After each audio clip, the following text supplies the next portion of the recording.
सुप्रभात। मैं आज एक नए वीडियो को लेकर आपके सामने हूँ।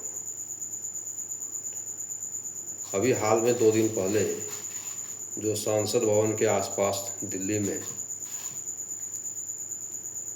विपक्षी पार्टियों के द्वारा नीट स्टूडेंट के नाम पर जो संसद मार्च किया गया, जो विरोध प्रदर्शन किया गया,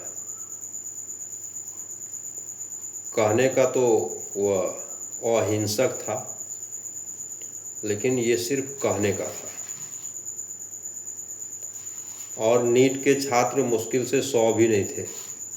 कई छात्रों ने कहा कि मुझे कह कर के कुछ बुलाया गया, यहाँ आकर के तो मैं कुछ और ही नज़ारा देख रहा हूँ। मतलब उन छात्रों को ब्लैकमेल किया गया और अहिंसक प्रदर्शन में पूरा ट्रक पत्थर से भरा हुआ, ये किसका क्या उपाय है?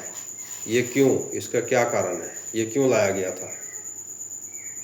कई पुलिस वालों को भी चोटें आई, कितना सरकारी संपत्ति का नुकसान हुआ। और एक चीज़ और है, विदेशी ताकतें जैसे अमेरिका या चीन का भी इसमें हाथ होने का कुछ सबूत भी मिला हुआ है। ऐसे तो सरकार इस पर जांच कर रही है, बहुत जल्द सच्चाई सामने आएगी।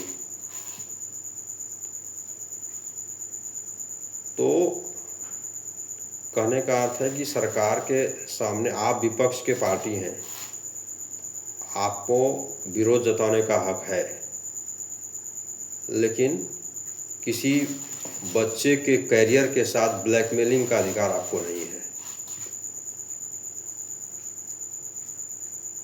और साजिश तो इस तरह कि उसी डेट में किसान भी आ गए।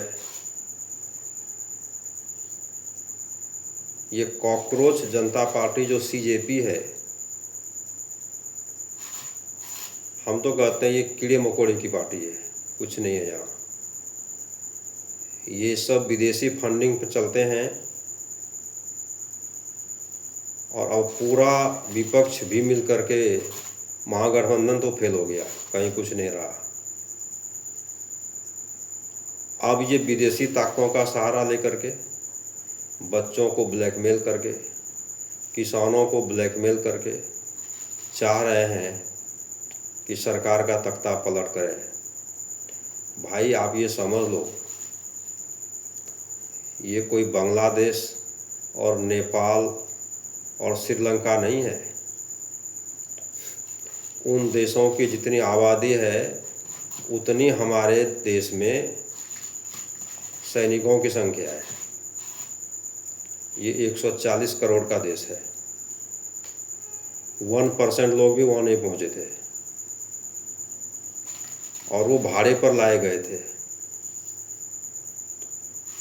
तो बैसाखी के सहारे रेस नहीं जीता जा सकता है। इस बात को विपक्षी वाले समझ लें। उसके बाद उन्होंने जो आरोप लगाया कि धर्मेंद्र प्रधान का इस्तीफा होना चाहिए, क्यों, क्या कारण है इसका? एनटीई के जो चेयरमैन हैं, मुझे ऐसा सुनने में आया, उन्होंने अपना इस्तीफा दे दिया। तो यहाँ निगाहें कहीं और है, निशाना कहीं और है। धर्मेंद्र प्रधान का इस्तीफा इसलिए ये लोग मांग रहे हैं कि वो एक आरएसएस के व्यक्ति हैं जिन्हें देश से प्रेम है। बच्चों की किताब के सिलेबस में हुमायूं, बाबर, अकबर को वो हटा रहे हैं। मुगल काल जिन्होंने इस देश को लूटा है उसके चैप्टर को हटा रहे हैं और हमारे सनातन धर्म को जोड़ा जा रहा है।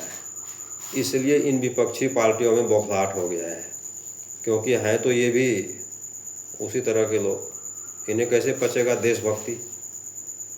सब दिन देश से गद्दारी किए, अब ये देशभक्ति तो इनको तो पचेगा नहीं। तो कहने का अर्थ है कि प्रदर्शन करिए, शांतिपूर्ण होना चाहिए। ऐसा नहीं कि विदेशी ताकतों के हाथों आप बिक जाएं और तख्ता पलट कर सोचें, बच्चों को ब्लैकमेल करें, किसानों को ब्लैकमेल करें। उससे कुछ नहीं होने वाला है। और मैं सरकार से ये मांग करता हूँ कि इन सारे जितने लोगों पर FIR हुआ है, बिल्कुल कड़ी से कड़ी इन्हें सज़ा मिलनी चाहिए। पूरा देश सरकार के साथ खड़ा है। जय हिंद, जय भारत।